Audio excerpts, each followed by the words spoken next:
बिस्मिल्लाहिर्रहमानिर्रहीम नाज़रीन, मैं अज़मत खान ते अज तुसां नाल गल करसां अपने चैनल विलेजेस इन पाकिस्तान आसे। ते अज मेरे आसे खुशी दा दिहाड़ा है। वो इस तरह कि मैं जदों इन्हां दी पहली वाल्यूम आए दा आ ते मैं वो पहला वाल्यूम स्कूला पे पढ़दा आं ते मैं वो खड़ के सुनिया। फिर उस तो बाद 21 वाल्यूम तक मैं इन्हां दियां सारियां कैस्टां खड़ के सुनदा रहा। ते अज भी हरीपुर जिहड़ी असां दे ग्रां में लाइब्रेरी है, उस लाइब्रेरी विच इन्हां दे 21 वाल्यूम कैस्टां दी सूरत विच पे दे। तो अज मेरे आस्ते खुशी का दिहाड़ा है कि मैं इत्थे बह के कराची प्रेस क्लब के स्टूडियो में इन्हां दा इंटरव्यू करदा। मेरी मुराद है हज़ारे दी जान, हज़ारे दी पहचान और हज़ारे दा लोक गुलकारां विच एक मंझा होया ना। और अल्लाह ताला ने इन्हां न सिर्फ आवाज़ तो नवाजा है बल्कि इन्हां सोजो गदाज दे नाल नाल इन्हां शायरी दा सिनफ भी अता कीता है। और ये बड़े खूबसूरत शायर ने और कलमकार ने। इन्हां दे आर्टिकल भी मैं एक असां दे सजाद अब्बासी साहब दा ग्रुप है कोसार न्यूज़ दा, उस ते मैं ना रेगुलर पढ़दा भी हाँ। अल्लाह ने ना बड़ी खसूसियात दा मुरब्बा अता कीता है। ते अज असी गल करसां मोहतरम शकील अवान साहब। सर तुसां दा शुक्रिया। बहुत शुक्रिया। ते सब तो पहले दस्यो कि कराची कितनी अरसा बाद आए हो? सर सब तो पहले तो देखने वाले हैं मेरा सलाम। मैं 2002 विच आया सर। अच्छा, फ्लीट क्लब विच एक शो सी, यानी कि 21 साल बाद आए हो। 21 साल तो बाद ओ ज़ारा इन्हां दी ते 21 दा लफ्ज़ मतलब कितना अच्छा है कि तुसां दियां 21 कैस्टां मेरे को जो है ना घर पे। वैसे मेरा 112 एल्बम मैंने उस हुण 112 होंगे। जबरदस्त। मैं पहले तू कहन के ते 21 तक तुसां दे जो है ना असां दे ग्रां एक ज़ाहिर है हरीपुर दे असां दा ग्रां है ते उत्ते संजाला नां है उसदा। ते उत्थे एक अल्लाह दित्ता चाचा असीं हुण आते होंदे हैं, वो होंदे ओह बाद अंडे किन के वैंदे होंदे बेचना। तो उन्हें फिर असी पैसे देने 35 रुपए उस मैं याद है। तो वह असा जो कि नवी मैं पुछता होंदा है जी शकील अवान साहब की कोई कैसेट आई है नवी?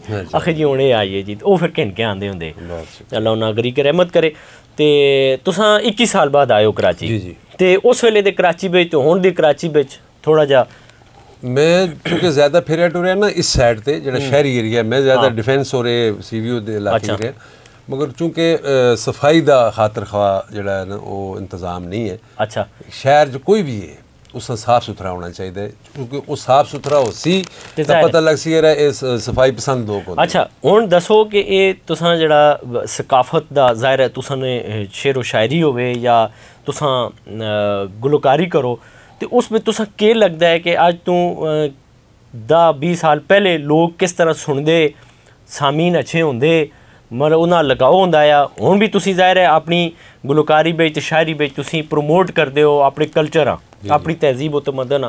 तो हुण दे बिच ते पहले 10-20 साल पहले बिच केह् फर्क है? देखो पहले बहुत फर्क ये है कि लोगों को महदूद वसाइल है। ठीक है, एक टेप किंदी उस बंदे को टेप है, उसकी सेल भी पाने, वो कैसेट किन्ना है तो उस जुल के सुनना है। हुण एवे कि तुसां दे एक क्लिक होते सारे फनकार मौजूद ने, हर फनकार दा पूरा बायोडेटा तुसां कोल मौजूद है। इस वजह से हुण ज्यादा सुनने वाले लोग असां मुयसर होए। अच्छा, मगर वो कैसेट जिहड़ी है ना ग्रास रूट लेवल ते जुल के असां प्रमोट कर दी ना। ठीक है, कि जिहड़े लोग बसां विच बैठदे ने, सूकियां में ट्रकां में लगे सुनदे, वो असां दी पहचान बेसिकली वही है। कोई सरकारी इदारा नहीं जिस असां प्रमोट कीता होवे।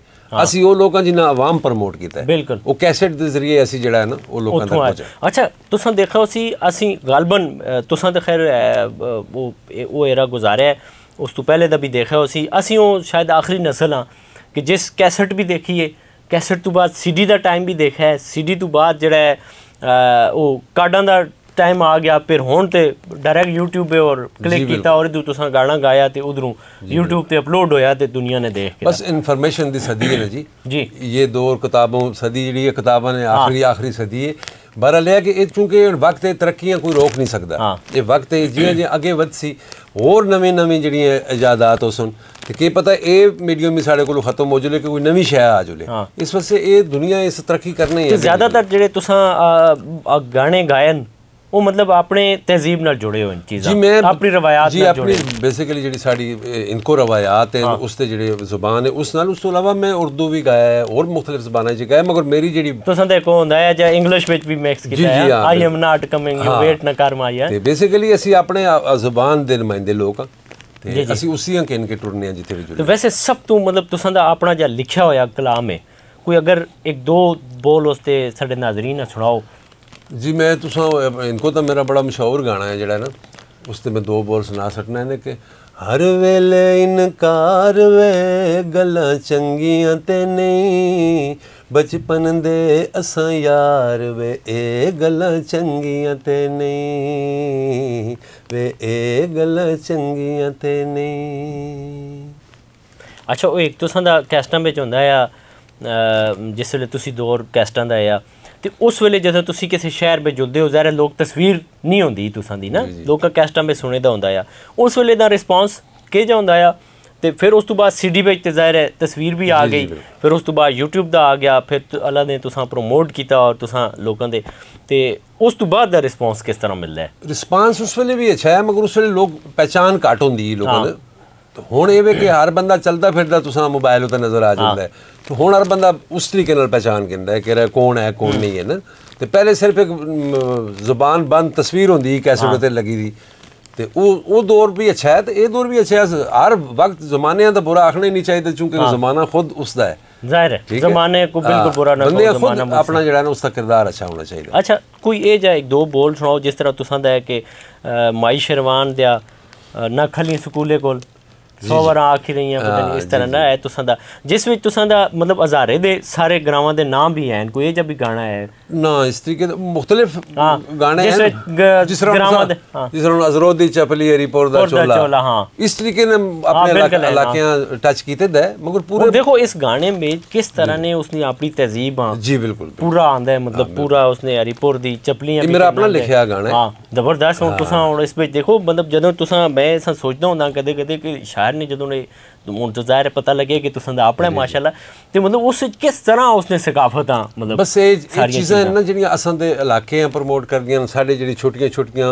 इकदार हैं उन्हां सारियां चीज़ां प्रमोट करने से शायरी जिहड़ी है ना वो उस बज़बान शायरी वो लोकां अगे पेश होंदी है। ठीक है, तो तुसां मतलब कितना ये मजमूआ तुसां दा अपना है ना? एक दोस्त शायर हैं साडे ज़ारवी साहब हैं, अफजल ज़ारवी साहब, उन्होंने मैं गिफ्ट किया। मेरे अपनी 2 किताबां आई दियां, एक उर्दू दी आवाज़ का कासा गज़लियात ते मुश्तमिल है और एक मेरी टाकियां ने फुल जी पहाड़ी साड़ी लैंग्वेज है गलियात दी, उस विच असां दी मेरी एक ज़बान किताब आई। अच्छा अपनी ज़बान में लिखी ने, ते जेड़ा तुसां ने सारा कलाम लिखा है ये खुद? जी मैं खुद पढ़िया भी है जी जी। अच्छा ज़बरदस्त होया। तो हुण तुसां दसो कि ये मतलब जेड़ा असी थोड़ी देर पहले भी गल पे करते हैं तहजीब उजागर करने आस्ते सब तो अहम चीज़ के वे जिस तुसीं आखो कि भाई इस चीज़ां जी रिवायत कम होंगी भाई इस मजबूत सर हर बंदा अपनी माऊ नाल प्यार करना शुरू कर सके तो बस सकाफत अगे माँ सिर्फ वो नहीं होंगी जिस पैदा किया होंदा जिस विच ज़मीन भी साडी माँ है, बिल्कुल जिस ज़मीन विचों असीं पैदा होए हैं उस ज़मीन दा असां हक बनदा है कि उस वास्ते असीं काम भी करां।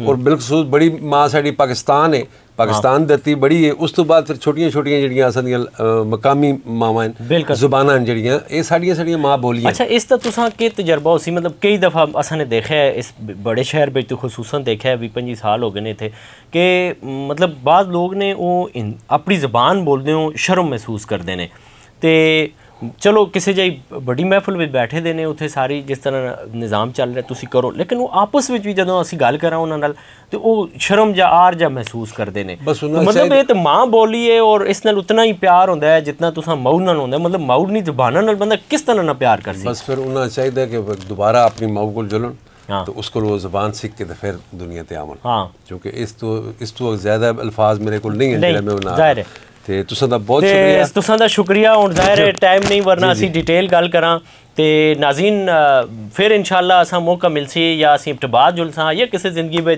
किसी मोड़ ते मिले हैं तो इंशाअल्लाह डिटेल सवालात करसां और तुसीं वो सवाल जिहड़े ने साडे कमेंट्स बॉक्स में ज़रूर पेश करो ताकि नैक्सट असां इंशाअल्लाह जदों इन्हां नाल मुलाकात होसी ते असीं वो सवालात ज़रूर इंटरव्यू में शामिल करसां। तुसां दा बहुत शुक्रिया सर, जज़ाकल्लाह सर, थैंक यू।